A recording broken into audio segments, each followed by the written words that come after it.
Hi, my name's Cody Williams. I'm here with Fansided, and I'm here with Oregon quarterback, Big Ten champion, Dillon Gabriel. Dillon, how you doing today, man? I'm doing well. I'm doing well. How are you? Doing good, doing good. Dillon is joining us on behalf of Great Clips, the official hair salon of the CFP. Dillon, I want you to start off and just tell us a little bit more about the work you're doing with Great Clips and specifically where we can find more information about their $9.99 haircut offer. Yeah, as I've kind of built my routine and my journey, haircut's been a big part of it. And, being able to walk into a game day feeling real fresh and real confident. So, being able to partner with Great Clips was huge. And, being able to go to greatclips.com/football and claim your $9.99 haircut coupon, not only players, but fans as well. Go get you cleaned up and feel good, whether it's walking into an event or a game. I might have to take you up on that. My hair is getting a little long. I've got it up right now, but Let's go. it's getting a little too long for me. So I might have to take you up on that. Kind of staying with haircuts real quick, kind of a fun question on that. Which one of your Oregon teammates do you think has the best hair? And you can't choose yourself because I'd probably choose you. You got good hair, man. So Yeah. No, I love that you asked that. I'm a fan of a bunch of guys, but I'll have to say T. Ferg, our guy, okay. our tight end.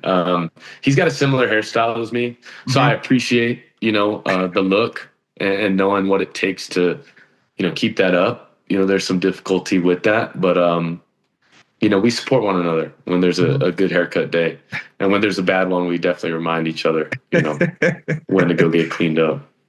Absolutely. What else are teammates for if not for that, man? Exactly. So going to the football field now, you haven't officially declared for the 2025 NFL draft, but looking at this past season, you came into Oregon with another quarterback, Dante Moore, former five-star recruit, transferred from UCLA. A lot of college football fans are pretty familiar with him, but we haven't seen a lot of him at Oregon. What can Oregon Ducks fans expect from Dante Moore based on what you've seen at practice and in the locker room with Dante Moore? Yeah, just a guy who's been able to learn, and I think him learning at a young age, kind of that ups and downs, it's allowed him to kind of take that step back. And I did that in my career, and knew how positive it was for me and what I need to get better at, but also, confirmation of the work that I've put in and knowing that this will do me well. And I think that step back for him has been extremely beneficial for his career, but also knowing that he's going to be around guys that can help him, and Yeah. it's important to know that it's not done by yourself, and you got to have a unit that believes in you and believes in your abilities. And I know a bunch of guys believe in him in that building. So I'm excited for him. He's been my roommate, throughout the whole Mhm. season, but also just a great teammate and great supporter, and having a quarterback room that's cohesive and people that, want to see your success as much as you do. It's important, and not a lot of people talk about it, but I'm grateful I had that. But I think as the year went on, our relationship, continued to grow stronger and closer. He's a guy I admire, and just his ability to be so mature at a young age. Yeah, and you mentioned, the support that is there for him at Oregon, and obviously that starts with the coaching staff. Dan Lanning, Will Stein, they've done a tremendous job with the Ducks program since Dan Lanning took over 3 years ago. And y'all obviously fell short in the college football playoff. I'm sorry for your loss, but at the same time, you came in undefeated in the regular season, win a Big Ten championship your first year in the league. What about Dan Lanning and this staff should have Oregon fans excited about what's to come in the future, and why is the best yet still to come?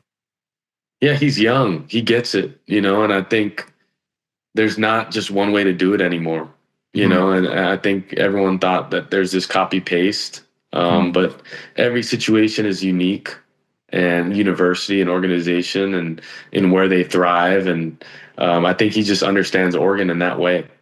So I think that's huge.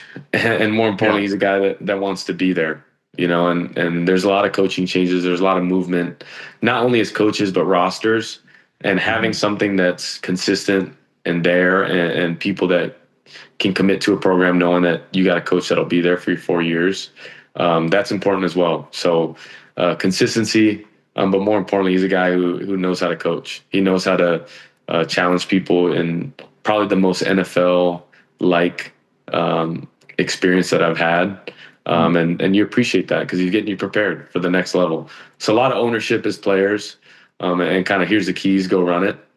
But that's empowering, and not only for players, but for coaches. And you see everyone evolve as individuals. So collectively we can be, a great unit. 100%. And, this is the last question about your college career, because I do want to talk a little bit about your future and some of your teammates' future as well. But you've had an interesting college career in that you had 3 stops. And one of the things I thought was interesting looking at your 3 stops in your college career, they're all in different conferences now. The Oregon's now in the Big Ten, Oklahoma's now in the SEC, UCF's now in the Big 12. What are your thoughts on conference realignment? And do you think it's actually a good thing for the sport? And also kind of relaying that to your personal experiences, were there any challenges or trials that you faced amid Oregon moving to the Big Ten in that obvious travel schedule that you think could be remedied in the future? As a competitor, I would probably tell you no, because you just do what you do. But I think if you look at it logistically, there are challenges, and traveling longer or traveling a day earlier. So you have to prepare in that way. Luckily, as players, we don't have to necessarily worry about that. But like I said, I think if you look at it as a whole, college football is preparing you for the NFL. The long travels, the different teams you'll play, the more competitive schedules.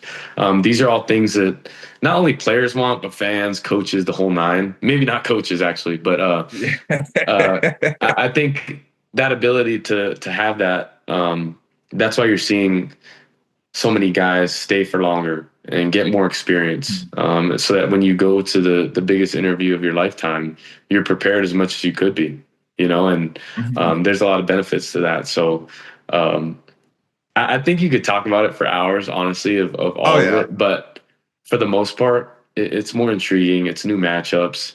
I think it'll forever evolve, and you got to have comfort in knowing that there's unknown that could happen, and just enjoy it, because we're part of history. We're part of the beginning of what's to come. So, I smile about that. No, 100%. And I love that you mentioned, the biggest interview of your life, because that translates perfectly into my next question, because I had it literally framed like this when I wrote it out. You're going into this interview for the NFL. It's obviously, it was my dream job when I was a kid. It's still probably your dream job as well, going to play in the NFL. You're handing your resume. Say you have a paper resume that you're handing a general manager or a front office. What is the first line that you're going to try to sell an NFL team on Dillon Gabriel? Watch the tape. I like that. I think a lot of ways, you've seen my progression as a player. You can see it physically, but you can also see it mentally, and that's being extremely decisive, but also, the throwing motion, and continue to get more accurate as I've gotten older. I think that goes and works hand in hand. And, I'm confident in knowing that if you watch the tape, there's direct improvement, and there's not perfection. That's something that's unattainable, but I think you're seeing it continue to get better. And, I still believe I haven't played my best football, and my curiosity to learn and get better.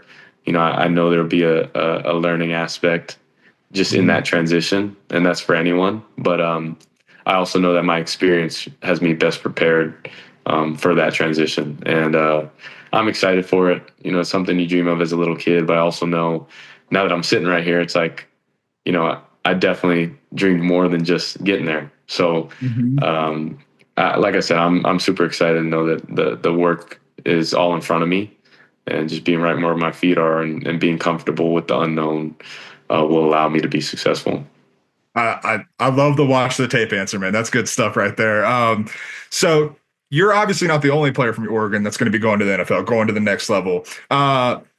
We know about guys like Tez Johnson. We know about Evan Stewart's coming back to Oregon, but we know when he goes to the NFL, he's going to be a guy. Who's someone that may not be on a lot of people's radars that you played with at Oregon that you want people to take recognition of and say, this is going to be a guy at the next level?